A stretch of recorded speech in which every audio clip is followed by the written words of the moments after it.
which is that there are some things I don't like altogether, but there's some things I think you and I both agree. I don't know if you do on all of these, but some of the things that Trump has ideas for, like Europe should pay for their own defense. Yeah, they should. They're rich. Border security, equity, completely replacing the idea of equality. I mean, some things, maybe biological men should not be competing with women. Lots of things. One of those things on the list of things which I think are pretty good ideas, I don't want Venezuelan gang members here either. That's political commentator and disaffected liberal Bill Maher reluctantly admitting to a shocked panel that there are some things he agrees with the Trump administration on, particularly deporting violent illegal gang members. Welcome to Nerk News, I'm Nerkish, and it looks like Bill Maher may have found an antidote to his stage 4 Trump derangement syndrome, because not only did Kid Rock recently talk him into visiting the White House to speak to President Trump, but he's also acknowledging that MAGA might be onto something with its common sense anti-establishment approach to things. Here he is making his audience go silent by simply stating facts about the illegals Trump's deporting. Gang members have initiations where they have to kill a rando to get their teardrop tattoo. I don't want to be that guy. So I'm for getting rid of... But here, put yourself in the shoes of somebody who doesn't follow politics that closely.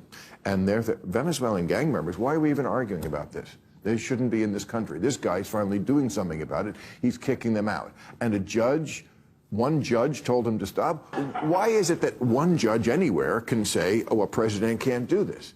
I mean, that's something that's a little abstruse to a lot of people.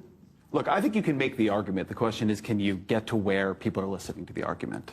The thing about the election, the thing about politics right now, is Donald Trump wins people who don't like to think about politics, right? That's very, very clear in all the polling. If you follow the news, you voted for the Democrats, by and large.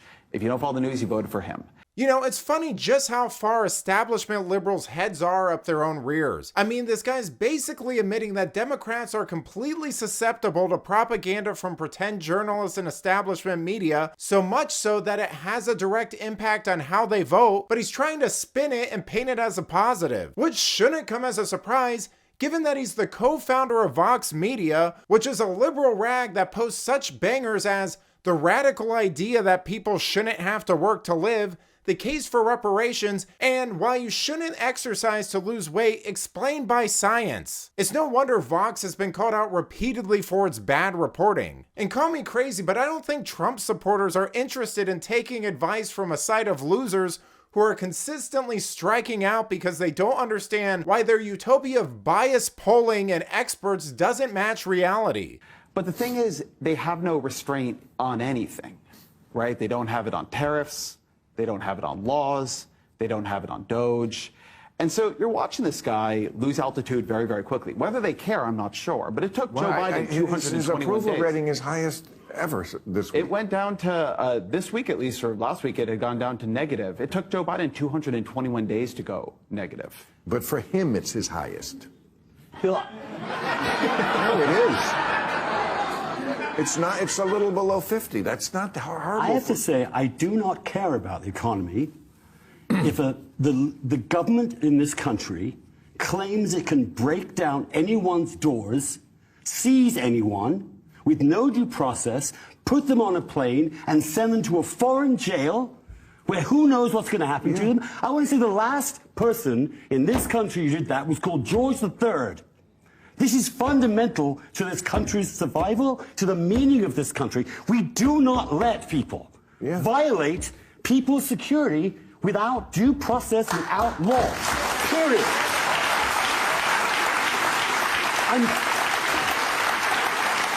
I know I'm hyped up about this.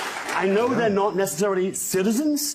I know that some of them, a lot of them, are horrible people that shouldn't be here. But some of them are not. The whole point of this is that innocent people are caught up in this when they should not be, when you are not giving them any chance to prove that they shouldn't be there. Again, but can Sorry, calm down. Jesus Christ. This is America. I'm an immigrant to this country. I understand. That's why I came here, because this country is a country of freedom. But again, And he's telling us it isn't. let's put, I agree. Sorry. We're all on the same page. Stop yelling at us. I will.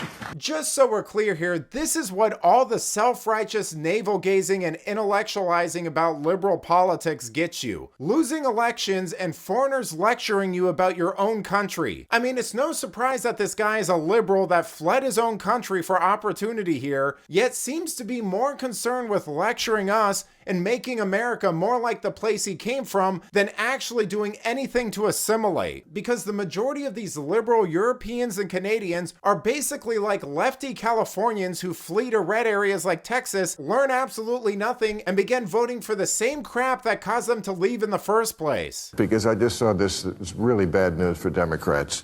2030 reapportionment, there's a group called the American Redistricting Project, and in 5 years we will be redistricting. California's projected to lose 3 seats, New York 2, also going to lose a seat, Minnesota, Oregon, Rhode Island, Illinois, all blue states. Who's getting these? Texas, Florida, Idaho, and Utah. I mean, this looks like game over, you know, and the reason why people are voting with their feet is a lot of what your book is about. Yeah. Taxes and regulation. I certainly been screaming about it forever. I did 3 years with a sign here that said, how long is it going to take me to get my solar hooked up? 3 years. Talking about it on television in this state. You couldn't do it. This state has almost 400,000 regulations. I just put in a new roof because the fire, I thought, oh, let's get a roof that's not going to burn up. 2 inspections. Why are you inspecting my roof? It's my f***ing roof. If it falls on me, that's my problem. And we're taxed more than any other state. People are leaving these kind of states for places where they're not, they feel the heavy breath of government on them. It's not that hard for Democrats to understand this, but they seem to be incapable of doing anything about it.